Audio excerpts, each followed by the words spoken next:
शुरू करते हैं। आज एक प्रेस कॉन्फ्रेंस डीजीएसपीआर और डीजीएसआई ने की और हम सब की ये ख्वाहिश है, हमारा ये मुतालबा है कि अरशद शरीफ की शहादत और उसके कत्ल की तहकीकात होनी चाहिए। जो मुजरिम है वो सबके सामने आने चाहिए। ऐसी रिपोर्ट सामने आए जिस पे किसी को शक ना हो, तो कोई ये शक ना रखे कि हम इस मुतालबे से ना पीछे हटे हैं ना हटेंगे। अरशद हमारा भाई था, हमारा दोस्त था। जिन सरकमस्टांसेस में उस पर उसको केनिया में कत्ल किया गया, अब रोज की एक प्रेस कॉन्फ्रेंस होती है। कभी कल फैसल वाउडा साहब ने ये एक प्रेस कॉन्फ्रेंस में कहा कि उसकी कत्ल का जो मंसूबा था वो पाकिस्तान में तैयार किया। आज की प्रेस कॉन्फ्रेंस भी बहुत से लोकल कनेक्शंस की बात कर रही है। इसका मतलब ये सब जानते हैं कि अरशद शरीफ को केनियन पुलिस ने अगर कत्ल किया भी है तो ना ये केस है मिस्टेकन आइडेंटिटी का, ना ये केस है कि गलती से हुआ, ना ये केस है कि बच्चा अगवा हुआ, ना ये केस है कि कोई उसने नाका क्रॉस किया। अब कम अज कम ये सब इस बात पर इत्तेफाक कर रहे हैं, हमारे इदारे भी और लोग भी, कि ये केस है टारगेट किलिंग का। जो आज की प्रेस कॉन्फ्रेंस में, और ये सारे इन्वेस्टिगेट होने चाहिए, उन्होंने ARY का नाम दिया। मैं तो चाहता हूं कि मेरे से भी, अगर मेरे से तहकीकात शुरू करें। बहुत सी चीजें हम भी जानते हैं अरशद शरीफ साहब के बारे में। अरशद जब पाकिस्तान से गया, कहां गया, कुछ चीजें तो मैं सुनी जो वाउडा साहब ने कल कही, जो आज की प्रेस कॉन्फ्रेंस में कही, तो उसमें जरा आपको बहुत से हकाइक हैं। कुछ चीजें तो जाहिर है ही सेड शी सेड होती, लेकिन इस केस में हकाइक बहुत। अरशद शरीफ को पाकिस्तान की जान को पाकिस्तान में खतरा नहीं था, ये बात आज की गई। 5 जुलाई को अरशद शरीफ ने खत लिखा सदर पाकिस्तान को, चीफ जस्टिस ऑफ पाकिस्तान। उसने इस खत में अपनी जान को, जो उसको दरपेश खतरात थे, वो इसमें डॉक्यूमेंट किए हैं। अल्फाज लिखे अरशद शरीफ साहब ने, I want to place this information, rights of journalists, and place information about grave threat to life and liberty to self and other journalists on the record, कि मेरी जान को और मेरी आजादी को खतरा है इस वक्त, जिसकी वजह से उन्होंने कहा कि मैं ये खत आपको लिख रहा हूं। An attempt is being made by certain unscrupulous elements to target and illegally restrain the undersigned, कि लोग मुझे रिस्ट्रेन करने के लिए और टारगेट करने की कुछ एलिमेंट कोशिश कर रहे हैं। इसमें credible information from reliable sources, I place it on record that discussions were held by certain unscrupulous elements to involve the undersigned in false, bogus, fabricated criminal cases, कि इसके ऊपर झूठे केसेस बनाए जा रहे हैं। कुछ ट्वीट्स का हवाला दिया, जो साथी जो दोस्त थे उनकी जानिब से बहुत सी ट्वीट्स की गई, वो भी इसका हिस्सा बनी। इस खत का जो उन्होंने सदर आरिफ अलवी साहब को लिखी, और उसके बाद अगले दिन सदर ने इसको न सिर्फ एक्नॉलेज किया बल्कि वजीर आजम पाकिस्तान को खत लिखा, और उसमें इन तमाम जो अरशद को थ्रेट्स थी, जो धमकियां थी, जो उसका परसेप्शन था कि उसको कुछ किसी वक्त टारगेट किया जा सकता है, ये उन्होंने कम्युनिकेट किया वजीर आजम पाकिस्तान को उस वक्त। ये वाकया है 5 जुलाई का। आज एक 8 अगस्त का थ्रेट अलर्ट बताया गया, जो हुकूमत की जानिब से, KP गवर्नमेंट की जानिब से आया था, वो 8 अगस्त का अलर्ट है।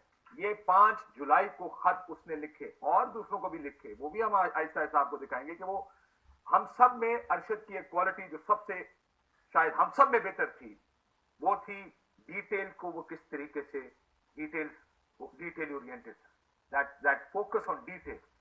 हम में से शायद कोई खत ना लिखता कर, पर अरशद को पता है कि किसी चीज को डॉक्यूमेंट कैसे करना। उसने हर अपने ऊपर जो भी उसको इंफॉर्मेशन आई, उसने डॉक्यूमेंट किया उस इंफॉर्मेशन को।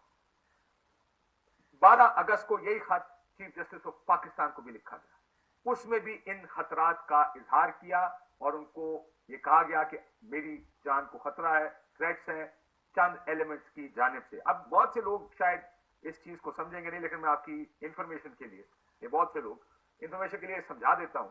जब कहा जाता है ना कैसे, अरशद एक डिफेंस रिपोर्टर था, 22 साल उसने डिफेंस कवर की, उसके क्या कॉन्टैक्ट थे, ये तो आज की प्रेस कॉन्फ्रेंस में भी आपने सुन लिया होगा। ये हमारे लोगों से भी राब्ते में था, वो मेरे साथ भी राब्ते में था, वो उसके साथ भी राब्ते में था, बिकॉज ये उसकी बीट थी, ये थी वो चीज जिसको वो कवर करता था। उसकी दोस्तियां इस प्रोफेशन आपकी जो एज सिक्योरिटी के इदारे हैं उसमें he had friendships in their, he had covered it for 22 years. ऐसी ऐसी इंफॉर्मेशन हमें से दिया करता था जो किसी के पास नहीं होती।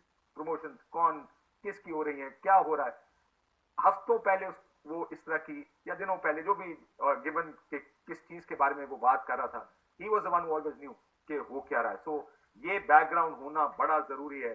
जब आप अरशद शरीफ का ये सारा जब कॉन्टेक्स्ट में रखें तो ये जरूर याद रखें कि वो था कौन, वो कवर क्या करता था, उसकी कॉन्टैक्ट कैसे थे। Impeccable contact Arshad Sharif always had, और वो इसके सारे थे। थ्रेट, जैसे मैंने पहले कहा कि ये खतूत लिखे उसने 8 अगस्त का, तो बहुत लेट आया अरशद के पास। 16 FIR थी अरशद शरीफ, जिसमें बगावत और सेडिशन के मुकदमा। हमने देखा कि क्या होता है जब लोगों को उठाया जाता है। तो जब एक सहाफी को यह महसूस हो कि उसको खतरा है, उसके ऊपर चमन से लेकर गिलगित तक FIR काटी जा रही, तो आपका क्या ख्याल है, वो क्या सोचेगा, वो क्या करेगा? Is this not threat enough? क्या आपको नहीं लगता कि ये थ्रेट है? 16 FIR उसको एक मैं बड़े सुन रहा हूं आजकल प्रेस कॉन्फ्रेंसेज हो रही हैं, वफाकी वजीर दाखिला ने भी उसको एक फोन किया था, राना सनाउल्लाह साहब ने। आधा सच बोलते हैं, उनको कहें आके पूरा सच बोले, क्या बताया था आपने FIR के बारे में अरशद शरीफ को? ये फिलहाल हम राना साहब पर छोड़ देते हैं कि उसने ये शेयर किया था कि उसको वजीर दाखिला राना सनाउल्लाह साहब का फोन आया था। तो ये थ्रेट सिर्फ उनके लिए नहीं थी। मैं आपको आगे के चल के बहुत से वाकयात बताता हूँ। 9 अगस्त जिस दिन अरशद शरीफ इस्लामाबाद छोड़ के गए, उस दिन हम यहाँ पे टीवी प्रोग्राम कर रहे हैं, ये तस्वीरें आपके सामने चल रही हैं, पुलिस की गाड़ियां हमारे दफ्तर के बाहर आके खड़ी।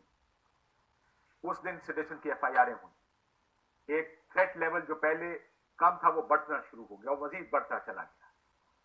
ये वो दिन है जो जिस दिन अरशद ने इस्लामाबाद छोड़ा। खबर गुमन साहब ऐसा बैठे, ये वाकया आपको बताएंगे।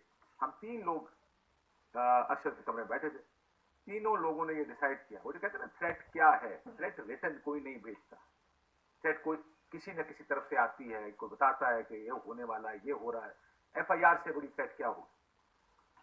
3 लोग बैठे थे, फैसला किया कि तीनों शहर छोड़ के जाएं। अपनी अपनी जाहिर है जो इंफॉर्मेशन थी चारों, और अरशद को उस दिन 9 अगस्त को 3 लोग शहर छोड़ के गए थे। मेरे साथ बल्कि बड़ा इंटरेस्टिंग इंसिडेंट भी हुआ कि मैं बहुत लेट हो गया, तो मैंने घर बताया नहीं, वो कुछ इवेंट्स थे, और then I didn't inform anybody. तो सुबह एक शोर पड़ गया था कि मैं शायद मुझे उठा लिया गया। ये था वो पस मंजर, वो हालात कि मेरे बारे में ये पहली जो खदशा हुआ वो ये था कि शायद मुझे भी किसी ने उठा लिया। अमाद यूसुफ को उसी दिन जिस दिन अरशद शरीफ इस्लामाबाद छोड़ के गए, ARY न्यूज के सीनियर वाइस